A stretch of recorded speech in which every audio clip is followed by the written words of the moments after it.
Hey guys, this is Manish and you are watching my channel Pharma Bullet. तो दोस्तों, आज के इस वीडियो में हम एक previous year question paper discuss करने वाले हैं जो आपके आने वाली सभी pharmacist, pharmacy officer, drug inspector exam के लिए इंपॉर्टेंट होने वाला है। ठीक है, तो स्टार्ट करते हैं। Which of the following is a female sex hormone? Which of the following is a female sex hormone? Stilboestrol, testosterone, oestrogen, benzestrol. तो फीमेल सेक्स हार्मोन होता है इस्ट्रोजन। ऑप्शन सी हो जाएगा आपका करेक्ट आंसर। ये estrogen होता है female sex hormone and it is secreted by ovaries. ठीक है, ये होता है स्टेरॉयडल हार्मोन। देन ये इस्ट्रोजन रिस्पॉन्सिबल होता है for developing female reproductive organs and ये हेल्प करता है in regulating menstrual cycle. Then estrogen को यूज करते हैं as hormone replacement therapy in the treatment of menopause. इसे यूज करते हैं as hormone replacement therapy in treatment of menopause.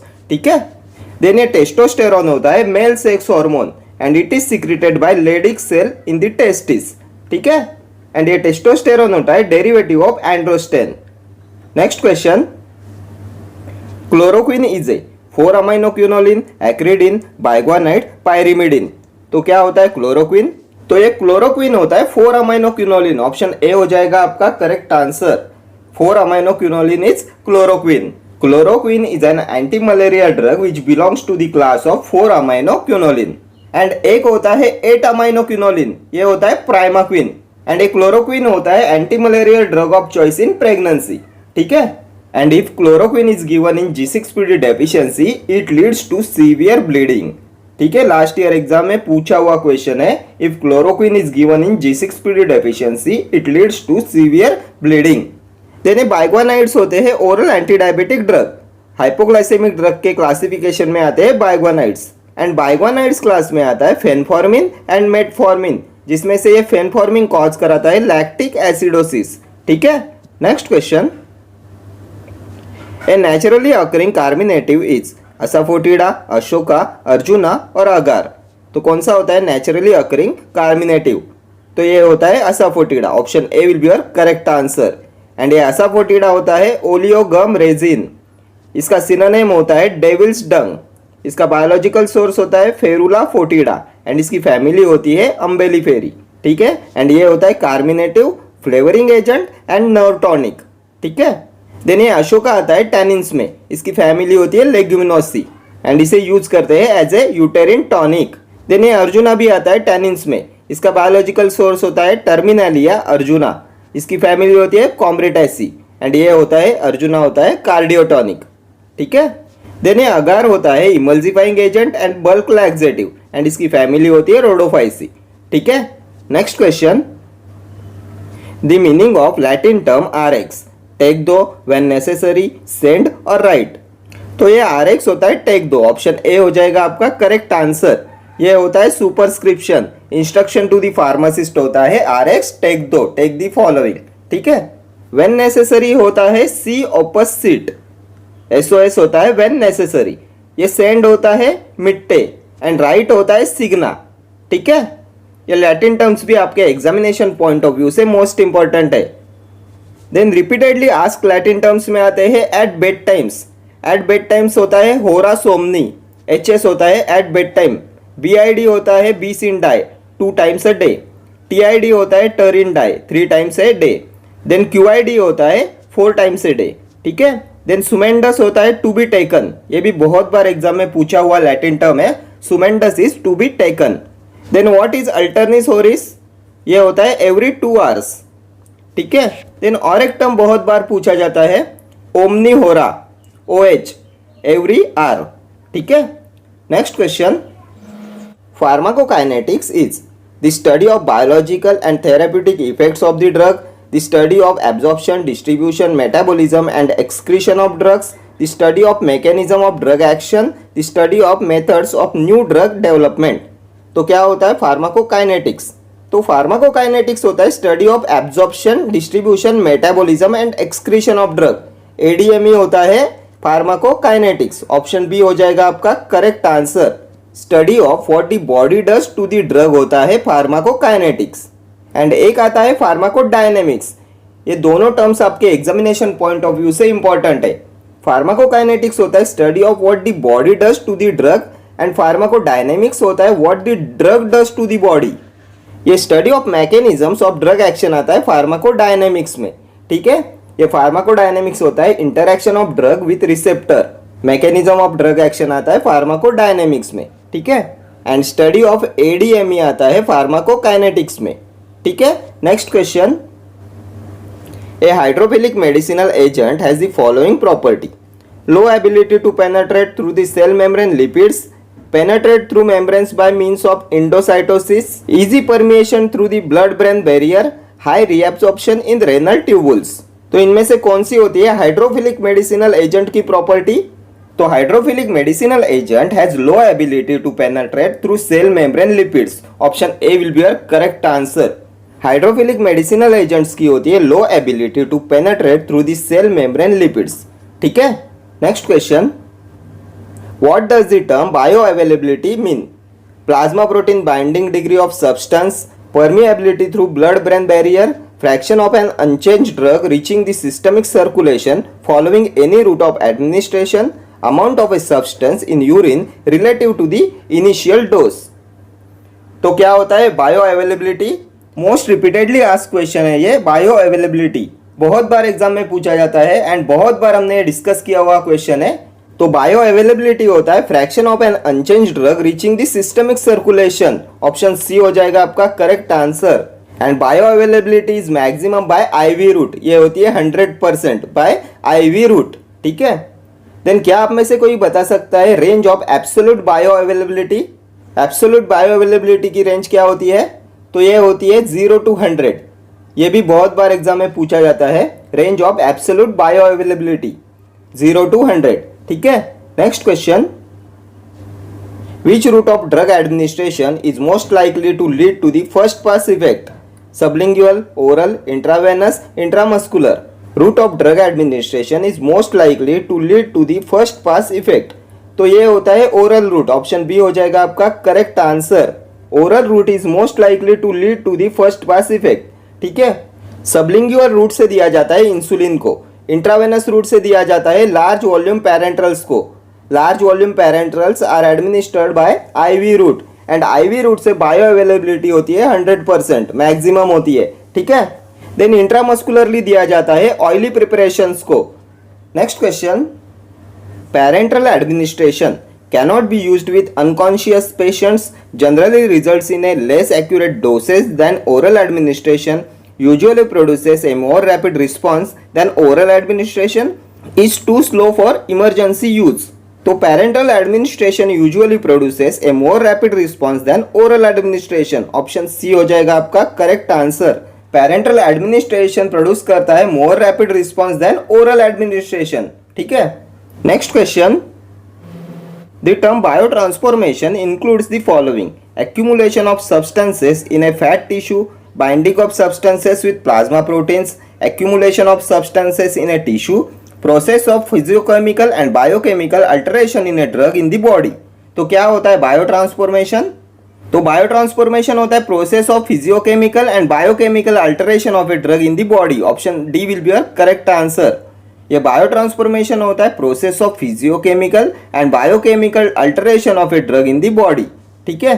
Next question, half-life is the time required to change the amount of a drug in plasma by half during elimination, metabolize a half of an introduced drug into the active metabolite, absorb a half of an introduced drug, bind a half of an introduced drug to plasma proteins।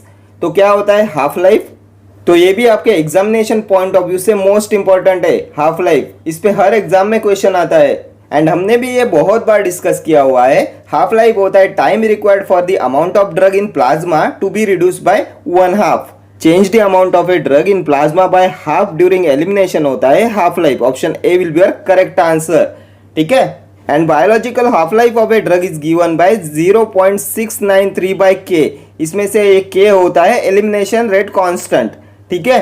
And first half life के बाद 50% drug eliminate होती है, 50% drug बचती है। After second half life 75% drug eliminate होती है, 25% drug left. Then after third half life 87.5 drug eliminate होती है, बचती कितनी है 12.5%। And after fourth half life 93.75% drug eliminate होती है एंड ड्रग लेफ्ट इज 6.25%। ठीक है, ये कौन से हाफ लाइफ के बाद कितनी परसेंट ड्रग एलिमिनेट होती है एंड कितनी परसेंट ड्रग बचती है, ये भी आपके एग्जामिनेशन पॉइंट ऑफ व्यू से इंपॉर्टेंट है। ठीक है, next question, the substance binding to one receptor subtype as an agonist and to another as an antagonist is called competitive antagonist, irreversible antagonist, agonist antagonist, partial agonist। तो क्या होता है substance binding to one receptor as an antagonist and to another as an agonist? तो ये होता है agonist antagonist। Option C will be your correct answer. ये होता है agonist antagonist। Next question, what term is used to describe a decrease in responsiveness to a drug which develops in a few minutes? Refractoriness, cumulative effect, tolerance, tachyphylaxis। A decrease in a responsiveness to a drug which develops in a few minutes। तो ये होता है tachyphylaxis। Option D हो जाएगा आपका correct answer. tachyphylaxis होता है decrease in responsiveness to a drug which develops in a few minutes and tolerance होता है a more gradual decrease in a responsiveness to a drug taking days or weeks to develop। A more gradual decrease in responsiveness to a drug taking days or weeks होता है tolerance। Then cumulative effect में drug slowly excrete होता है जिससे body में इसका concentration high हो जाता है टू प्रोड्यूस टॉक्सिसिटी एंड इसका एग्जांपल होता है digitalis. Digitalis causes cumulative toxicity. ठीक है, next question, what does the term potentiation means? Cumulative ability to a drug, hypersensitivity to a drug, fast tolerance developing, intensive increase of drug effects due to their combination। तो क्या होता है potentiation? तो potentiation होता है intensive increase of a drug effect due to their combination. Option D will be your correct answer. Intensive increase of drug effects due to their combination is potentiation. And what is hyper sensitivity? तो hyper sensitivity होता है characteristic unwanted reaction which isn't related to a dose और to a pharmacodynamic property of a drug. Characteristic unwanted reaction which isn't related to a dose is hypersensitivity। ठीक है, next question, a chelating agent used in the case of acute iron poisoning is sodium phosphate, dimercaprol, ferroin, deferoxamine। तो इनमें से कौन से agent का use करते हैं in the case of acute iron poisoning? तो इसमें यूज करते हैं डेफेरोक्सामाइन का। Option D will be your correct answer. Iron poisoning में यूज किया जाता है डेफेरोक्सामाइन का। देन ये डाइमर्केप्रोल का यूज करते हैं लेड पॉइजनिंग में। ठीक है, एंड ये सोडियम फॉस्फेट होता है लैक्सेटिव। ये होता है लैक्सेटिव एंड इलेक्ट्रोलाइट रिप्लेनिशर। ठीक है, next question, ocuserts are ear preparations, nasal preparations, oral preparations और आई प्रिपरेशंस। तो ऑक्यूसर्ट्स होते हैं eye preparations. Option D will be your correct answer. Ocuserts होते हैं सस्टेन रिलीज ऑप्थेल्मिक प्रिपरेशंस। ठीक है, next question, an example of sulfonylurea is metformin, tolbutamide, rosiglitazone, repaglinaide। तो इनमें से कौन सा है सल्फोनिल्यूरिया? तो हाइपोग्लाइसेमिक ड्रग के क्लासिफिकेशन में हमने देखा था सल्फोनिल्यूरियाज में आते हैं टोल्बुटामाइड, क्लोरप्रोपामाइड, देन ग्लाइपिजाइड, ग्लाइक्लाजाइड, ग्लाइमिप्राइड, ग्लाइबेनक्लामाइड, ये सभी होते हैं सल्फोनिल्यूरियाज। इनमें से टोल्बुटामाइड एंड क्लोरप्रोपामाइड आते हैं फर्स्ट जनरेशन सल्फोनिल्यूरिया में एंड बाकी के सभी आते हैं सेकेंड जनरेशन सल्फोनिल्यूरियाज में। ठीक है, सो ऑप्शन बी हो जाएगा आपका करेक्ट आंसर, टोल्बुटामाइड। टोल्बुटामाइड एंड क्लोरप्रोपामाइड होते हैं फर्स्ट जनरेशन सल्फोनिल्यूरियाज। ये टोल्बुटामाइड डिक्रीज कराता है iodide uptake by thyroid. Then which is the shortest acting sulfonylurea? तो टोल्बुटामाइड होता है shortest acting sulfonylurea and longest acting sulfonylurea होता है क्लोरप्रोपामाइड। ठीक है, देन मेटफॉर्मिन एंड फेनफॉर्मिन आते हैं बाइग्वानाइड्स में। हाइपोग्लाइसेमिक एजेंट के बाइग्वानाइड्स क्लास में आते हैं मेटफॉर्मिन एंड फेनफॉर्मिन, जिसमें से फेनफॉर्मिन कॉज कराता है lactic acidosis. Most repeatedly asked question है lactic acidosis is caused by phenformin. Then pioglitazone, rosiglitazone ये होते हैं thiazolidinediones. Then which drug is not used in heart failure? तो ये होता है pioglitazone. Pioglitazone and rosiglitazone are contraindicated in heart failure. ठीक है, देन ये रेपाग्लिनाइड होता है meglitinides derivative. Next question, the DPO drug price control order was exercised by central government in 1985, 1995, 1987, 1997। The drug price control order was exercised by central government in। तो ये हो जाएगा 1995. Option B will be your correct answer. The drug price control order was exercised by central government in 1995. ठीक है.